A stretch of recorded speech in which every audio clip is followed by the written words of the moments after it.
Hello everyone, welcome again in your YouTube channel Kiran learners academy. हम कर रहे हैं ग्रुप डी के साइंस के previous year question. Railway group D के साइंस के previous year question. First question है, corrosion is a type of. ये किसका टाइप है? तो दोस्तों ध्यान रखेंगे, लूज ऑफ इलेक्ट्रॉन या कहेंगे ऑक्सीजन, गेन ऑफ ऑक्सीजन क्या कहलाता है? Oxidation reaction. ठीक है, क्या कहलाता है? Oxidation reaction. और ध्यान रखेंगे, कोरोजन जब होता है, जब क्या होगा, मेटल मैटर को रिएक्ट कराओगे आप ऑक्सीजन के साथ, प्रेजेंस ऑफ मॉइस्चर में। ठीक है, मॉइस्चर की प्रेजेंस में मेटल को ऑक्सीजन के साथ रिएक्ट कराओगे तो क्या बनेगा?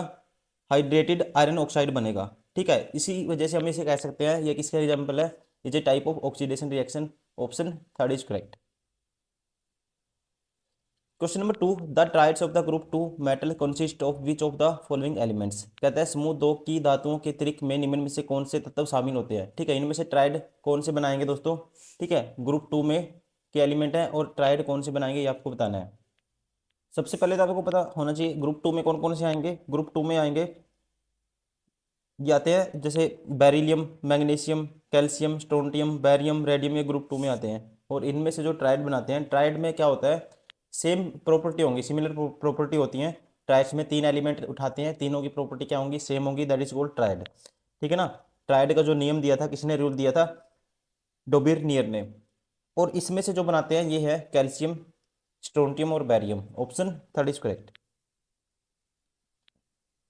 Question number 3, the value of the potential drops across the corresponding current in the resistor are given following table. If the resistor obey Ohm's law, then the value of x and y are respectively. अब देखो, यहाँ voltage कितना है? 0.8 है, ये 1.6 है। मतलब कितना कितना का?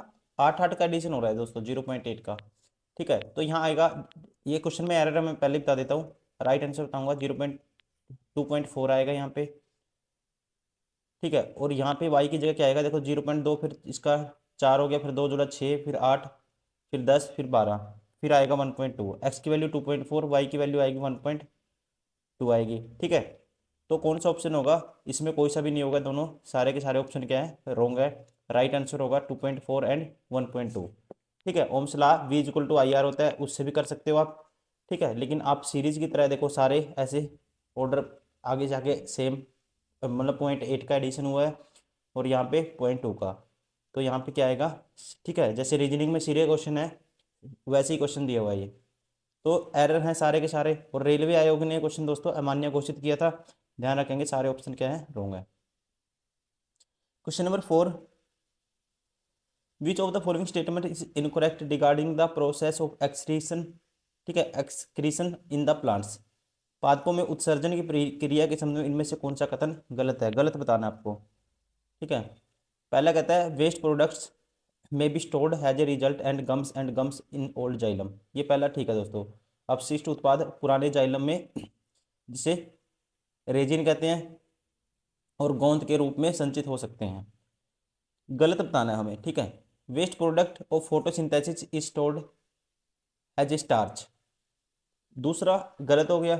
ठीक है, कहते हैं waste product of photosynthesis stored as a starch की तरह स्टोर होते हैं ये। ठीक है, प्रकाश संश्लेषण के अपशिष्ट उत्पाद स्टार्च के रूप में संचित हो सकते हैं, ये गलत है दोस्तों। ठीक है, many plants waste products are stored in cellular vacuoles में क्या होते हैं? स्टोर होते हैं। और जैसे कि अभी पहले वाले में दिया होता, और कुछ क्या होते हैं? Stored has a resins and gums in old xylem में स्टोर होते हैं, ये गलत है। ठीक है, प्रकाश संश्लेषण तो वो प्रक्रिया होती है जिसमें पौधे अपना भोजन खुद बनाते हैं। ठीक है ना, किससे? From carbon dioxide and water in presence of sunlight oxygen. ठीक है ना, तो ये गलत हो गया। थर्ड है waste products are stored in the cellular vacuoles, ये बता चुका हूँ। ठीक है, ये ठीक है। वेस्ट प्रोडक्ट्स में भी stored in the leaves that fall of, इसमें भी स्टोर हो सकते हैं दोस्तों। गलत कौन सा है? Option second. Question number 5, which of the following devices does not use an electric motor. ठीक है, कहता है निम्न में से किस उपकरण में विद्युत मोटर प्रयुक्त नहीं होता है? ठीक है, विद्युत मोटर किस में यूज नहीं होता, ये आपको बताना है। इलेक्ट्रिक फैन में होता है, कंप्यूटर में होता है, इलेक्ट्रिक मिक्सर में होता है, गैल्वेनोमीटर, ये गलत है दोस्तों। ठीक है, इसमें नहीं होता। गैल्वेनोमीटर क्या है? इंस्ट्रूमेंट है, जिसका यूज़ करते हैं डिटेक्ट करने के लिए, पता करते हैं किस लिए, इलेक्ट्रिक करंट का पता करने के लिए, डिटेक्ट करने के लिए इलेक्ट्रिक करंट को सर्किट में इसका यूज किया जाता है, गैल्वेनोमीटर का।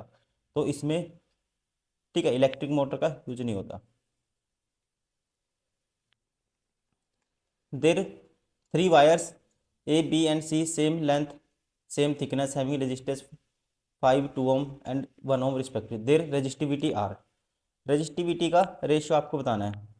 देखो रेजिस्टेंस होता है रो एल बाई ए, ये रिजल्ट हमेशा याद रखना आपको, ठीक है। अब रेजिस्टिविटी क्या आएगा यहाँ से, R A divide by L, ये रेजिस्टिविटी आएगा, ठीक है। रेजिस्टिविटी का रेशियो बताना है। देखो ये तो कांस्टेंट है, ये रो वन आ जाएगा जैसे, और ये ए भी कांस्टेंट है, सेम लेंथ है और सेम थिकनेस है, ठीक है। मतलब कि एरिया क्रॉस सेक्शन ए और ये एल दोनों कांस्टेंट है। तो यहाँ से हम कहेंगे जो रेजिस्टिविटी का रेशियो आएगा वो जो रेजिस्टेंस का रेशियो होगा वही आएगा, ठीक है। तो यहाँ से क्या आएगा हमारे पास, ये आएगा तीनों वायर की, एक वायर ए है, एक बी है, एक सी है, ये तो कांस्टेंट है, कैंसिल आउट हो ही जाएंगे सारे। तो रजिस्टिविटी का रेशियो आ जाएगा जैसे R1 R2 R3। तो रजिस्टर का रेशियो है पहला 0.5 0.2 1, ठीक है। तो ये क्या आ जाएगा, पॉइंट सबका कैंसिल हो जाएगा, 5 2 1, ठीक है। और जीरो इनके बटे में था 0 पॉइंट, ये बटे में 10 था, बटे में 10 था, और ये ऐसे ही था। तो 10 से मल्टीप्लाई करेंगे, 5 2 10, तो ये रेशियो आएगा हमारे पास। तो ऑप्शन कौन सा होगा, option second is correct. Question number 7, chlorine bromine and iodine make a Dobereiner triads, the average of the atomic masses of the chlorine and iodine, ठीक है, वुड बी क्लोजेस्ट टू। तो triad में क्या होता है दोस्तों, एटॉमिक मास होता है जैसे पहले और मतलब कि फर्स्ट एंड लास्ट का बीच वाले के बराबर होता है, ठीक है। अब आपको बताना है क्लोरीन ब्रोमीन एंड आयोडीन है, the average atomic mass of the chlorine and iodine would be closest to. ये क्लोजेस्ट किसके होगा, ब्रोमीन के होगा, और इसका कितना होता है, ये होता है किसके बराबर होता है, ये 81 पॉइंट ये समथिंग के पास होता है। तो ये इसके आसपास है 79.9 के, ठीक है। ऑप्शन थर्ड इज करेक्ट, क्योंकि जो बीच वाला एलिमेंट है ना उसके बराबर आना चाहिए एटॉमिक मास पहले और लास्ट का। इसका जैसे हमारे पास किसका, क्लोरीन का कितना होता है 35.45, प्लस इसका होता है आयोडीन का, ये होता है 126.9 समथिंग, और एवरेज निकालोगे ये 81 पॉइंट समथिंग आएगा, ठीक है। तो ये कौन किसके आसपास है, is closest to 79.9, option third is correct. Question number 8, consider the statement about the magnetic field of a bar magnet. Statement दी हुई है, आपको बताना है which statement above the statement are correct, इनमें से जो ऊपर दी गई है करेक्ट कौन सी है। इट, ठीक है, it has magnitude and direction both, ठीक है। मैग्नेटिक फील्ड में क्या है दोस्तों, और बार मैग्नेट मैग्नीट्यूड भी होता है और डायरेक्शन दोनों होती हैं, पहला ठीक है। Magnetic field lines are closest close close curve curve बनाती हैं ये, ठीक है, क्या बनाती हैं, क्लोज कर्व बनाती हैं, ये भी ठीक है।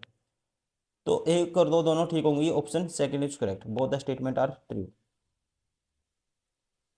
Question number 9, what are those balloon like structure present in the lungs called where exchange of gases take place. कहते हैं फेफड़ों में मौजूद वो गुब्बारे जैसी संरचना क्या कहलाती हैं, जहाँ गैसों का क्या होता है, एक्सचेंज होता है, मतलब कि विनिमय होता है, ठीक है। तो उसे कहते हैं, ध्यान रखेंगे आप, elbow alveoli, option second is correct. Question number 10, compound x is used in glass and soap industry, 10 molecules of water crystallization are present in the compound, the pH value of solution is higher than 7, the identify the compound x। तो compound x क्या होगा दोस्तों, ये होता है sodium carbonate, और इसे also known as क्या कहते हैं, वॉशिंग सोडा। और फॉर्मूला क्या होता है इसका, Na2CO3 10H2O, ठीक है। यही कंडीशन इसने कही है। Soap industry molecule 10 water molecule है, और present in crystallization present in compound the pH value solution higher than 7 होती है। तो कंपाउंड एक्स क्या होता है, इसे बोलते हैं, ठीक है, सोडियम बाइकार्बोनेट, सोडियम कार्बोनेट, ठीक है। और क्या बोलते हैं इसको, वॉशिंग सोडा। ऑप्शन कौन सा होगा, option 4 is correct. Question number 11, name the compound precipitated when the solution of the lead two nitrate and potassium iodide were mixed, ठीक है। तो सॉल्यूशन आपको बताना है, कंपाउंड कौन सा बनेगा, ठीक है, कंपाउंड कौन सा बनेगा जब आप लेड नाइट्रेट की रिएक्शन कराओगे, NaNO3 लेड नाइट्रेट, ठीक है। इसका फॉर्मूला क्या होता है दोस्तों, इसका होता है PbNO3 ट्वाइस होता है ये, ठीक है। और इसकी रिएक्शन हम जब हम कराएंगे किसके साथ, पोटेशियम आयोडाइड के साथ, Ki के साथ, ठीक है। दो कंपाउंड से दो नए कंपाउंड बनेंगे बाय द चेंज ऑफ या एक्सचेंज ऑफ आयंस।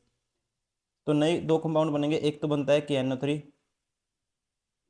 पोटेशियम या potassium nitrate and lead iodide PbI2, ठीक है। तो ये पूछा था है potassium iodide are mixed with, तो क्या बनेगा हमारे पास, पोटेशियम नाइट्रेट एंड, ठीक है, ये तो है नहीं ऑप्शन में। और दूसरा ये lead iodide, option 3 is correct. Question number 12, the kidney of the healthy adult produced 180 litres of filtrate per day, but the person excretes only 1 liter or 1.5 liters of urine. On what factor does the amount of filtrate reabsorb depend? कहते हैं एक स्वस्थ वयस्क का एक वृक्क प्रतिदिन 180 litre निष्पंद उत्पन्न करता है, लेकिन वह व्यक्ति केवल 1 लीटर या 1.5 लीटर मूत्र ही बाहर निकालता है। तो पुनः अवशोषित निष्पंद की मात्रा किन कारकों पर निर्भर करती है, ये किस पे डिपेंड करती है, तो ये डिपेंड करती है, ध्यान रखेंगे, the amount of excess water and the amount of the dissolve waste to the excreted, option 2 is correct. मतलब कि अतिरिक्त जल की मात्रा, उत्सर्जित किए जाने वाले गुलित अपशिष्ट की मात्रा, इस पे क्या करती है, डिपेंड करती है, option 2 is correct. Question number 13, which of the following optical phenomena can be explain visibility of the sun 2 minutes prior to actual sunrise. कहते हैं सूर्योदय से 2 मिनट पहले सूर्य की दृश्यता को परिभाषित कर सकती है, ठीक है।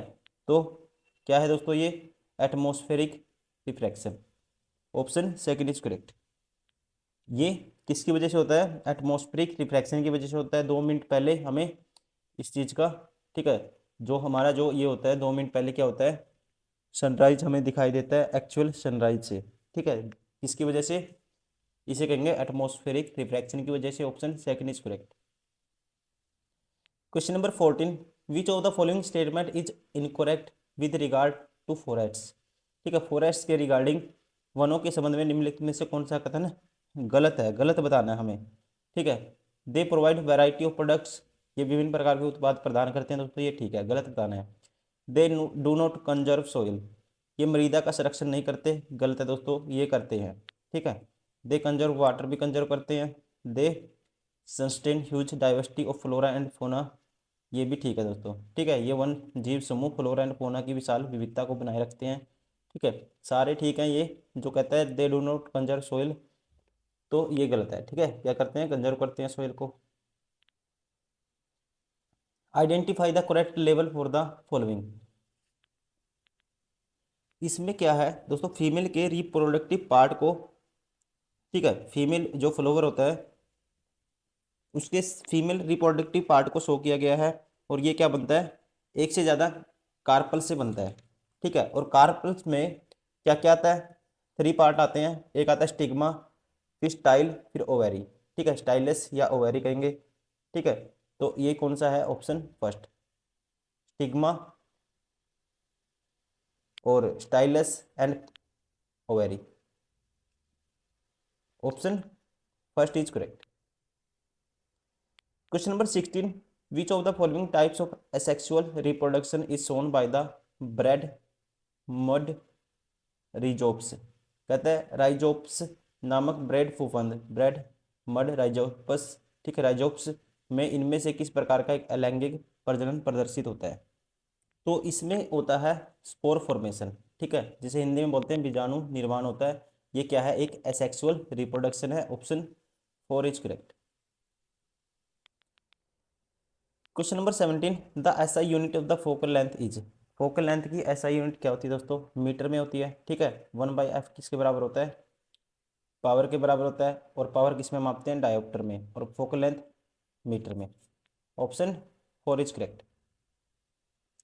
Question number 18, a ray of light incident on a convex mirror pole P of radius of curvature 12 centimetre 12 centimetre parallel to its principal axis, after the reflection it appears come from a point q on the its principal axis following new Cartesian sign of convention of pq। Convex mirror है, ठीक है। Convex mirror तो इसमें जो ये है, मान लो principal axis, और रेडियस ऑफ कर्वेचर कितनी है इसकी, ये कॉन्वेक्स मिरर है, ठीक है। यहाँ से यहाँ तक की दूरी ये फोकस होता है, ये सेंटर ऑफ कर्वेचर। और यहाँ पे ये फोकस इसका उल्टे साइड का, राइट साइड का, और यहाँ पे सेंटर ऑफ कर्वेचर। इसके बाद होता है इन्फिनिटी, ये होता है इन्फिनिटी। तो यहाँ से इसने कहा है रेडियस ऑफ कर्वेचर इस 12 सेंटीमीटर। अगर रेडियस ऑफ कर्वेचर ये लेंथ दोस्तों कितनी है, 12 है, तो फोकल क्या होगी, लेंथ पी क्यू। कोई भी पॉइंट है पी, पी की फोकस की जगह इसने क्यू लिया है, तो क्यू है इसकी आधी होगी, ये होगी 6 सेंटीमीटर, ठीक है। और फोकस की लेंथ एफ होता है पॉजिटिव इसके लिए, कॉन्वेक्स मिरर के लिए। लेकिन इस यहाँ पे क्या है, इसने following new Cartesian sign of convention P Q, ठीक है। तो साइन क्या करना है, आपको चेंज करना है। तो ये हो जाएगा हमारा 9 माइनस के 6 सेंटीमीटर, या कहेंगे माइनस के F. Option first is correct. Question number 19, how many oxygen atom are present in 1 molecule of ozone, ठीक है। ओजोन के एक मोलिक्यूल में कितने ऑक्सीजन मोल या ऑक्सीजन के कितने एटम होते हैं। ओजोन का फार्मूला दोस्तों क्या था, O3 होता है, ठीक है। तो कितने होते हैं oxygen, 3। Option first is correct. Question number 20, which of the following cellular components are known as the protein factories of a cell, ठीक है। निम्नलिखित में से किस कोशिकीय घटक को कोशिका का प्रोटीन के कारखाने के रूप में जाना जाता है, ठीक है। तो इसे प्रोटीन फैक्ट्री किसे कहते हैं दोस्तों, ये कहते हैं राइबोसोम को। Option first is correct. Question number 21, the earth crust has only dash carbon in the form of minerals. तो अर्थ क्रस्ट में, ठीक है, has only dash carbon in the form of mineral. तो कार्बन कितना होता है दोस्तों, ये होता है 0.02%, ध्यान रखेंगे आप, ठीक है ना। कितना होता है, 0.02%।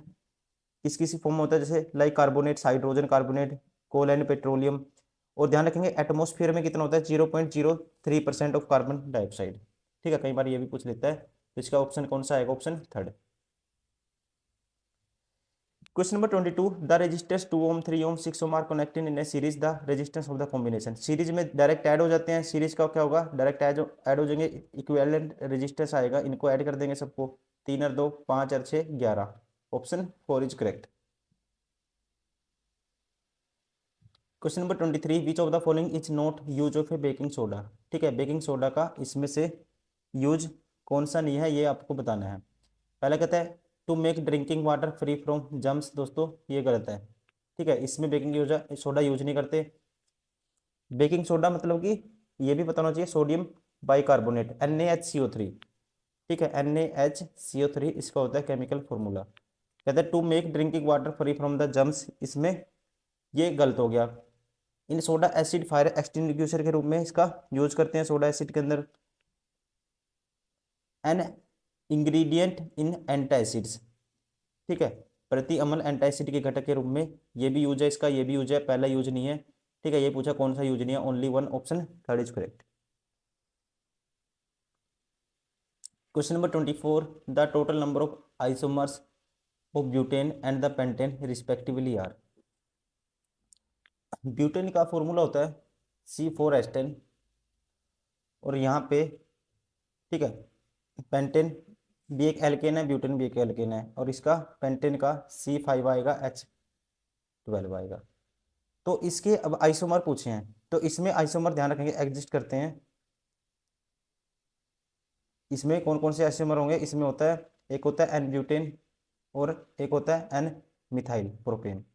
ठीक है, इसमें दो होंगे और इसमें होता है एन पेंटेन, एन पेंटेन और होगा आइसोपेंटेन एंड नियोपेंटेन। ठीक है, तो इसमें तीन आते हैं और इसमें आते हैं दो। Option third is correct. Question number 25, for a ray of light undergoing refraction through a triangular glass prism.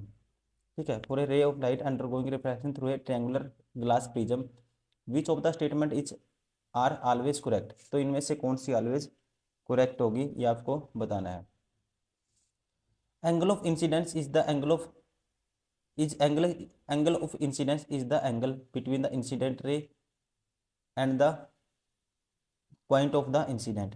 दोस्तों ये 100% ट्रू है। एंगल ऑफ इंसिडेंट ये होता है, ठीक है, नॉर्मल और पॉइंट ऑफ इंसिडेंट के बीच में, जहाँ पे रे यहाँ पे टकराएगी उसके बीच में ये एंगल ऑफ इंसिडेंस कहते हैं। पहला तो ठीक है। दूसरा कहता